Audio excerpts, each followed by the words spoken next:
नमस्ते, मैं रवि गुप्ता आप लोगों का स्वागत करता हूं। आज मैं आप लोगों को एक कहानी सुना रहा हूं जिसका नाम है उसने कहा था और लेखक है चंद्रधर शर्मा गुलेरी। तो कहानी में लहना सिंह नाम का एक सैनिक होता है जो सूबेदारनी के पति और बेटे की रक्षा करने का वचन देता है। यह कहानी अमृतसर और फ्रांस में युद्ध के मैदान में घटित होती है। और अब जो कहानी अमृतसर की है, अमृतसर में शुरू होती है, जहाँ लहना सिंह नाम का जो नायक होता है, कहानी का जो नायक है वो लहना सिंह है। लहना सिंह और लड़की की मुलाकात होती है, वे दोनों एक दूसरे को पसंद करने लगते हैं, लेकिन बाद में लड़की की शादी सूबेदार हजारा सिंह से हो जाती है। अब फ्रांस में जो है लहना सिंह और सूबेदार हजारा सिंह दोनों ही फ्रांस में युद्ध लड़ने जाते हैं। वहां सूबेदारनी लहना सिंह से अपने पति और बेटे की रक्षा करने की प्रार्थना करता है। बलिदान लहना सिंह सूबेदारनी के वचन को पूरा करने के लिए अपने प्राणों की आहुति दे देता है। अब कहानी की शुरुआत इस प्रकार होती है कि लहना सिंह 12 वर्ष का है, अमृतसर में अपने मामा के घर आया हुआ होता है और वहीं पर उसे एक 8 वर्ष की लड़की मिल जाती है जो कि दही वाले, सब्जी वाले, मिठाई वाले सभी जगह पे वह लड़की मिल जाती है। और लहना सिंह वह पूछता है, तेरी कुड़माई हो गई, अर्थात तुम्हारी सगाई हो गई? तो वह धत कहकर भाग जाती है। और फिर दूसरे दिन वह अकस्मात मतलब अचानक से वह लड़की फिर मिलती है और लहना सिंह उससे फिर से वही बात पूछता है कि तुम्हारी कुड़माई हो गई? तो वह फिर से बोलती हाँ हो गई। देखते नहीं यह रेशम के फूलों वाला सालू? यह सुनते ही उसे दुख और क्रोध हुआ और उसने एक कुत्ते पर पत्थर मारा और गोभी वाले के ठेले में दूध जाके उड़ेल दिया। अब 25 वर्ष बीत गए हैं। अब लहना सिंह 33 राइफल्स में जमादार हो गया। वह उस 8 वर्ष की लड़की का ध्यान ही नहीं रहा कि कभी मिली या ना मिली, या मिली भी नहीं। 7 दिन की छुट्टी लेकर लहना सिंह अपने घर जमीन के सिलसिले में वह मुकदमे की पैरवी कराने जाता है। तभी रेजिमेंट के अफसर की चिट्ठी मिलती है कि तुरंत ड्यूटी पर चले आओ। तभी सूबेदार हजारा सिंह की चिट्ठी भी मिलती है और बोधा सिंह भी ड्यूटी पर आ जाऊंगा। मतलब सूबेदार और उसके जो बेटा होता है बोधा सिंह, दोनों ही ड्यूटी पर जाना होता है। तो वापस लौटते वक्त वो चिट्ठी लिखता है हजारा सिंह कि जब तुम ड्यूटी पर वापस लौटोगे तो मेरे घर होते हुए जाना। तब लहना सिंह सूबेदार के यहाँ पे वापस आता है घर ड्यूटी जाते वक्त। उसी वक्त सूबेदार साहब बोलते हैं, सूबेदारनी तुमको जानती है, मिलकर आ जा। तो लहना सिंह ये सोचते हुए अंदर जाता है कि मैं कभी तो इससे मिला, सूबेदारनी को जानता भी नहीं, इससे कभी मिला भी नहीं। फिर वह अंदर प्रवेश करता है। तभी सूबेदारनी बोलती है, पहचाना?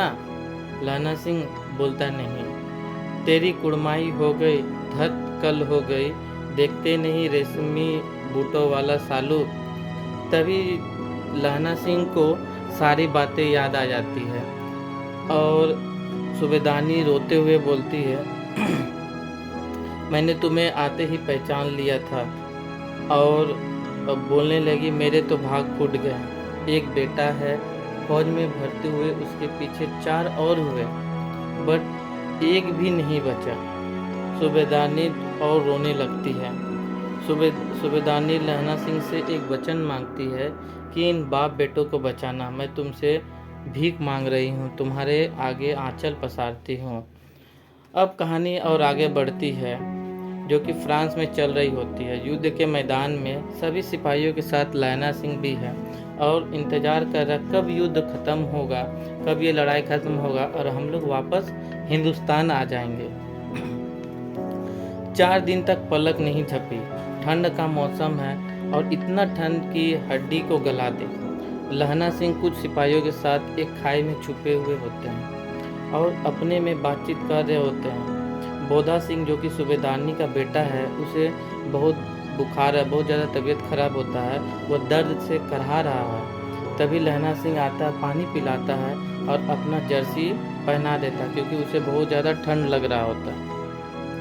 तभी एक जर्मन अफसर लेफ्टिनेंट साहब बनकर सूबेदार हजारा सिंह को बोलता है, तुम लोग 10 आदमी को छोड़ के बाकी सभी के साथ पूरब की ओर एक जर्मन खाई है, वहाँ जाओ और जब तक मैं नहीं कहता डटे रहो। लहना सिंह उस जर्मन अफसर को पहचान जाता है, दोनों में हाथापाई होती है। इसी में लहना सिंह को एक गोली जांघ में लग जाती है। 70 जर्मन सिपाही खाई में घुस पड़े और मुठभेड़ शुरू हो गया। एक किलकारी वाह गुरुजी दी फतेह, वाह गुरुजी दी खालसा, और लड़ाई अंततः खत्म हो जाती है। इस लड़ाई की आवाज़ 3 मील दाहिनी ओर की खाई वालों ने सुन ली थी। उन्होंने फ़ोन कर दिया, तुरंत 2 डॉक्टर और 2 बीमार ढोने की गाड़ियां चली आई। 1.5 घंटे के अंदर में अस्पताल नज़दीक था। लहना सिंह ने बोधा सिंह और सूबेदार जी को गाड़ी में बिठाकर भेज दिया। सूबेदार जी ने बहुत कोशिश की कि लहना तुम भी आ जाओ, तुम्हारे घाव लगे हुए, गोली लगा हुआ, बट लहना सिंह बोलता है नहीं कोई बात नहीं, छोटा सा घाव है, ठीक हो जाएगा, और दोनों को गाड़ी में बिठा भेज देता। वहीं पर लहना सिंह वहीं पर रुक जाता। लहना सिंह को दर्द अब बर्दाश्त नहीं सहा नहीं जा रहा था क्योंकि चोट गंभीर था। फिर उसे 25 वर्ष पहले की बात आंखों के आगे दिखने लगा और 25 वर्ष पहले जो भी घटना हुआ था उस 8 वर्ष की लड़की के साथ में अमृतसर में, सब बातें उसके आंखों के सामने आने लगे। और उसने जो वो वचन दिया था लहना सिंह ने सूबेदारनी को, वो उसने पूरी तरह से अपना वचन पे अडिग रहा। और कुछ दिन बाद लोगों ने फ्रांस और बेल्जियम के युद्ध में शहीद हुए 33 सिख राइफल्स जमादार लहना सिंह के विषय में जाना। और यह कहानी यहीं पे ख़त्म होता है, उसने कहा था। और यह कहानी यदि आप लोग को अच्छा लगता है तो लाइक और शेयर जरूर कीजिएगा। Thank you.